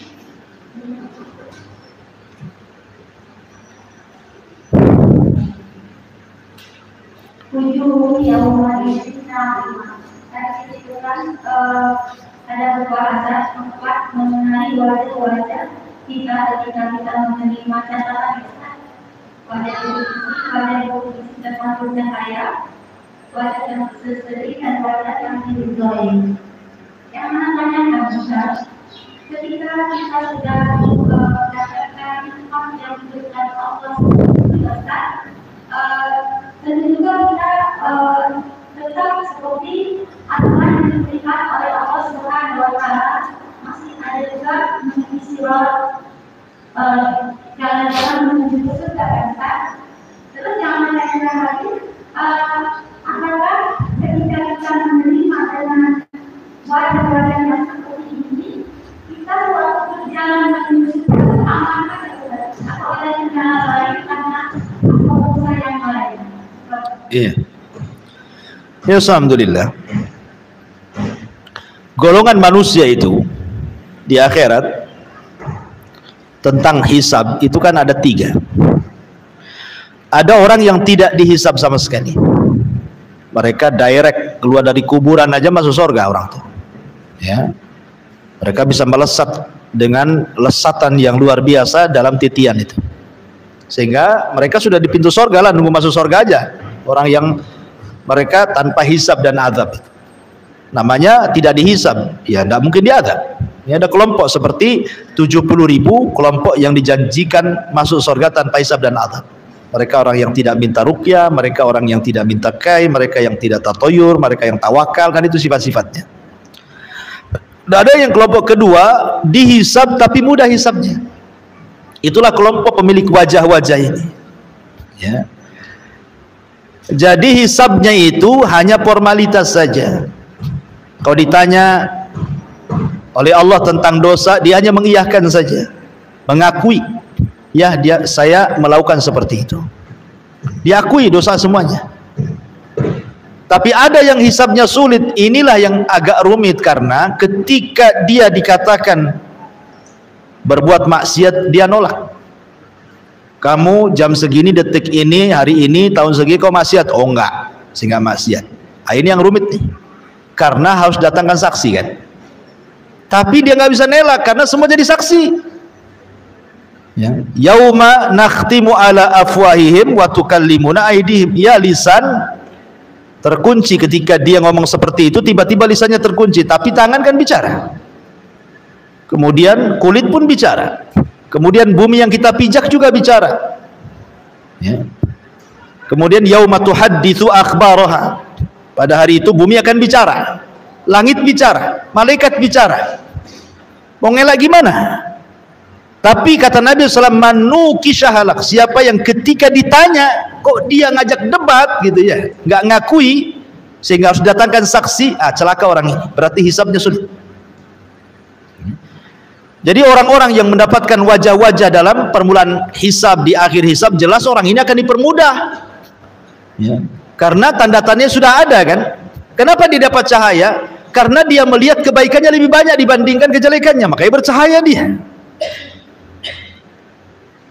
Tetapi kata ulama, kan ketika dia membaca catatan tuh, kan tidak semua catatannya baik kan. Karena apabila dia mencatat kebaikan, wajahnya akan memutih. Tapi kalau melewati catatan yang jelek, wajahnya akan menghitam. Kemudian lewat lagi catatan yang baik, wajahnya akan memutih lagi, dan begitu seterusnya. Kan tidak mungkin satu catatan kan baik semua, kan mustahil. Orang itu kan pasti ada yang terjerumusnya kepada maksiat. Lah kata para ulama, ketika dia membaca catatan yang baik, maka memutih wajahnya. Tapi kalau ketika giliran dia membaca catatan yang buruk, maka menghitam wajahnya. Tapi Allah sembunyikan sehingga orang tidak tahu. Allah sembunyikan. Makanya ada hadis yang mengatakan, man satara musliman satarahullahu yaumal qiyamah. Siapa yang menutup aib seorang muslim, Allah tutup aibnya di akhirat. Jadi kalau dia membaca harusnya hitam di tampak manusia, ditutup oleh Allah sehingga orang tidak tahu. Nah, jadi orang-orang yang jelas-jelas memiliki wajah-wajah yang putih, yang bercahaya musfir, ya insya Allah ini orang-orang yang akan mulus dalam perjalanan menuju surga. Wallahu a'lam. Iya. Ustaz, dalam pembahasan yang lalu, Ustaz pernah katakan bahwa seseorang ketika dia masuk surga itu bukan dengan amalan atau pemingkarannya, tapi dengan rahmat Allah, sebagaimana korban Israel yang ketika dia masuk surga dan ibadahnya kepada Allah. Terus di sini kaitannya Ustaz, tadi Ustaz katakan kita kan surga itu sebanyak ayat Al-Quran yaitu 6.565. Dan dalam tingkatan itu juga Allah akan menceritakan apa-apa yang terjadi sebanyak ayat yang pernah dibacakan itu.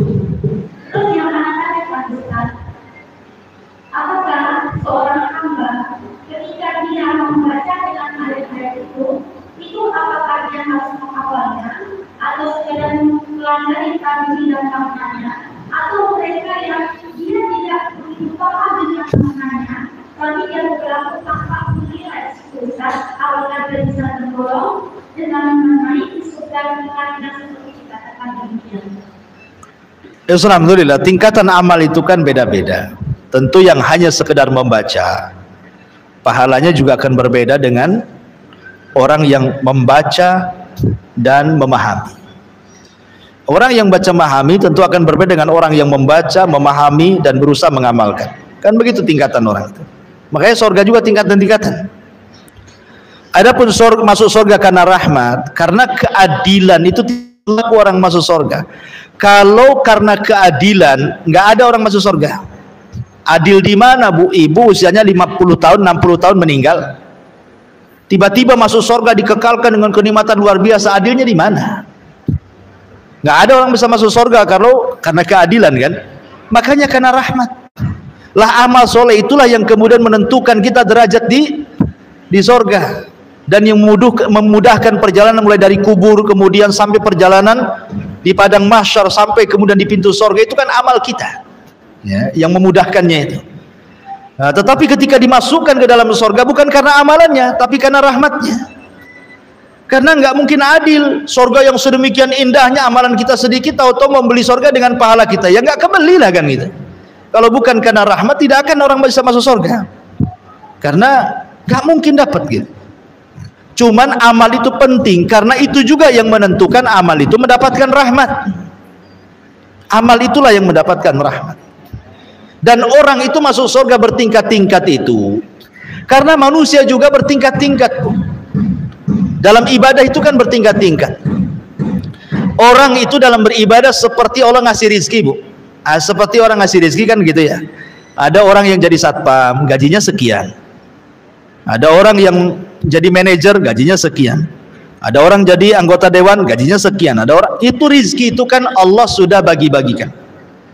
Jadi Allah juga membagi-bagikan amal itu sebagaimana Allah bagi-bagikan rizki. Innallaha qasamal a'mal kama qasama rizqah. Kata Imam Malik, Allah itu membagi-bagi amal kepada hamba-hambanya sebagaimana Allah membagi-bagi rizki.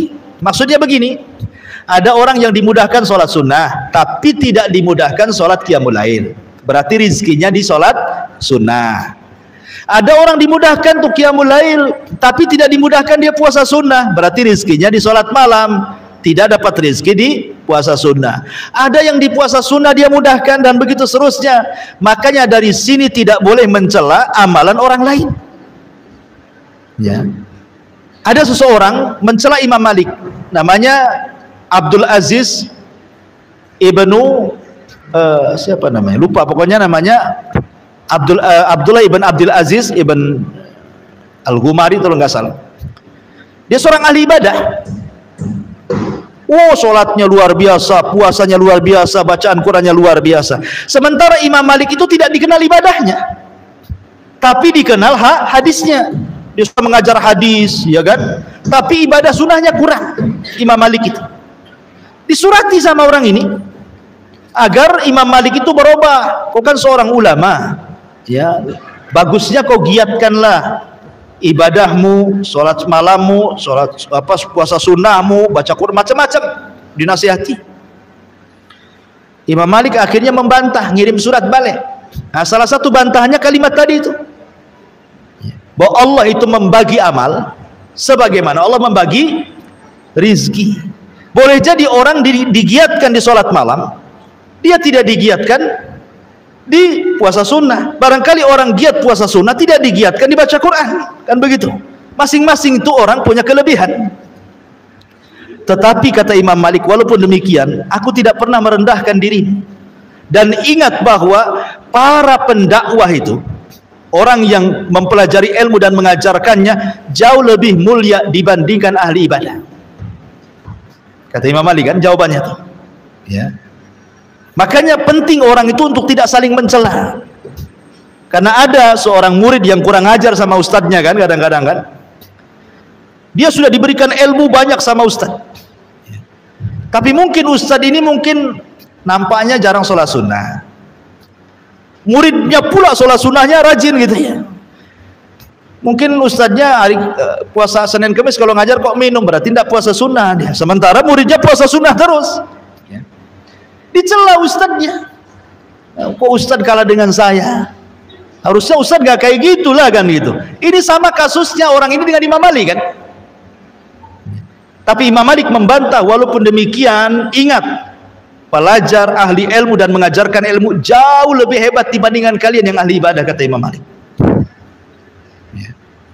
Sebab yang ahli ibadah itu ya manfaatnya untuk dirinya saja, sementara ahli ilmu siapa bisa berdakwah kan, manfaat untuk dia dan orang lain, gitu maksudnya kan. Nah, maka dari sini jangan saling mencela, apalagi kemudian menghina ustadznya pula gara-gara masalah sedikit dicela ustadznya. Ya gimana ceritanya? Hargai kan gitu. Ulama lebih hebat dibandingkan ahli ibadah. Kadang-kadang muridnya ini baru mungkin sebulan dia rajin ibadah gitu. Baru sebulan, 2 bulan, 3 bulan, atau setahun mungkin rajin ibadah. Tengok ustadznya kurang, sholat sunnahnya kurang. Ustadz apa ini katanya? Padahal dia ngaji sama dia gitu ya. Dihinakannya pula ustadz. Siapa kita dengan ustadz itu gitu maksudnya. Kembali bahwa itu ada tingkatan-tingkatan semuanya. Dan baca Quran juga sama. Ada yang memang diberikan rezeki dia hanya bisa membaca saja, ya dapat pahala di situ. Ada yang diberikan rezeki mampu menghafal tafsirnya, ada yang diberikan bisa mengamalkannya, ya, tingkatan-tingkatan lah pahalanya. Wallahu a'lam. Iya.